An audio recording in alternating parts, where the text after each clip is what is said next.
Grabe. Hindi ko alam paano mag-umpisa kasi ayoko umiyak pag magsalita ako. Gusto ko magbigay lahat ng pasasalamat ang mga tao na dito ngayon.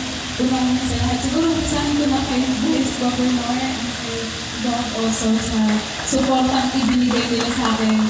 Mahigit pa sa 100% ang binigay nila sa akin. Support para maging Miss Universe Philippines. Paano ba isa lang naman akong nangangarap tulad ng maraming kabataan na makapagsuot ng corona, maging Miss Universe. Pangarap ko.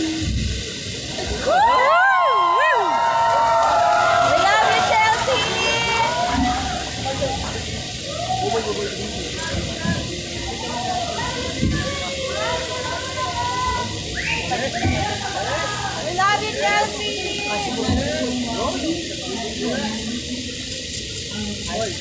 Official escort. Pangarap natin lahat. Ang sahat na ito ay hindi lang para sa akin, kundi para sa inyong lahat. At para sa inyong ulit susunod na corona sa Pilipinas.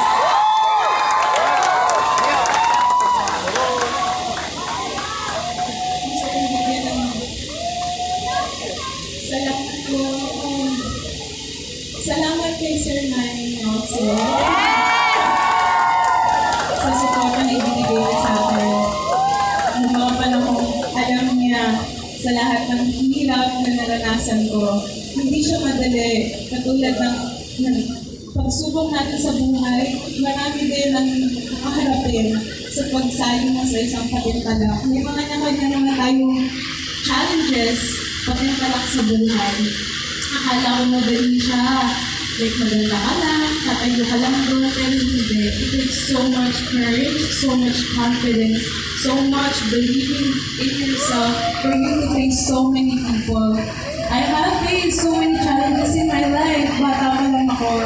Hindi naman ako katulad ng marami dyan yung standard of beauty na sinasabi, which was unique to an exactly. How can I empower men, youth, or women out there if I am already beautiful enough? I think beauty kasi comes within you. It doesn't have to be who you are physically. You don't have to have that standard already of beauty kung makikita or inag-agir mo. We all have our own beautiful, unique side. Yun lang ang lagi sinasabi ng magulang ko sa akin. You are beautiful as your own. Unique ka in the eyes of your own, in the eyes of many. Always keep your faith. Always believe in yourself. Ikaw lang sa sarili mo ang makapagpatuloy niyan. Kapag naging humble ka, naging mabuti ka sa kapwa mo, ikaw ang tataas. Magkakaroon ka rin ng corona, your time will come, and this is my time.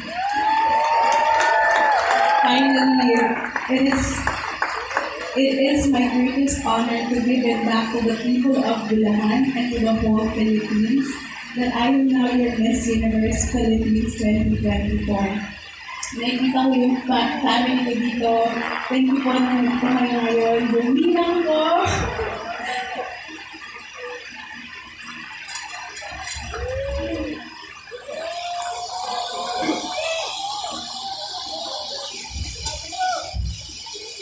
Hey, Dennis.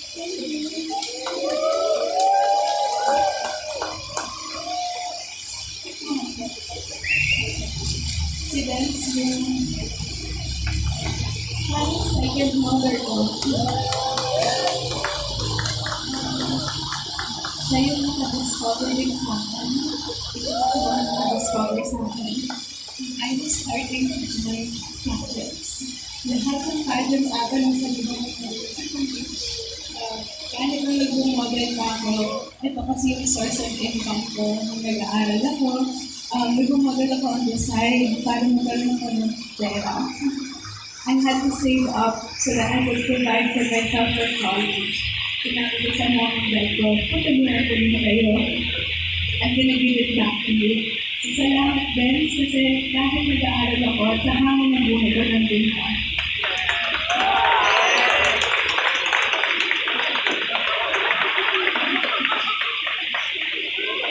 Mr. Manny and its angels.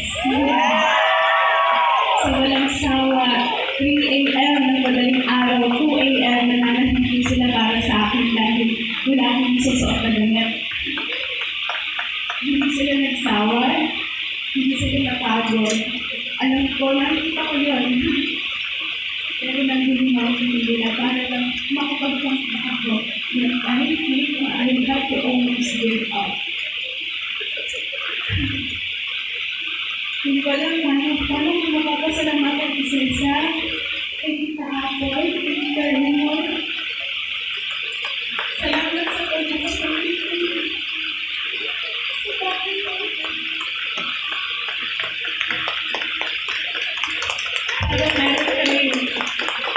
meron kami matutuloyan. Araw-araw, salamat po sa lahat ng Pilipino and Bulacan designer. Thank you po kay Vincent Flor, kay Tito Sonny, kay Jermaine Masito, kay Sir Kokoy.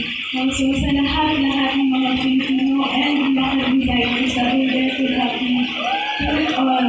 Makeup artists, glam team, photographers, kay Kuya Navarro, sa akin Mon, thank you Mon, kay Kuya Upalet, kay Johnny Kuya. Salamat sa inyo lahat. Hindi ko kayo makakalimutan. Ito ang mga taong mabubuti ang loob. Meron pag-support na may binigay sa akin hindi ko makakalimutan. At alam ko, sa lahat ng mga taga-Bulacan mo at Bulacan na ngayon, hindi nyo naman yung pababayaan.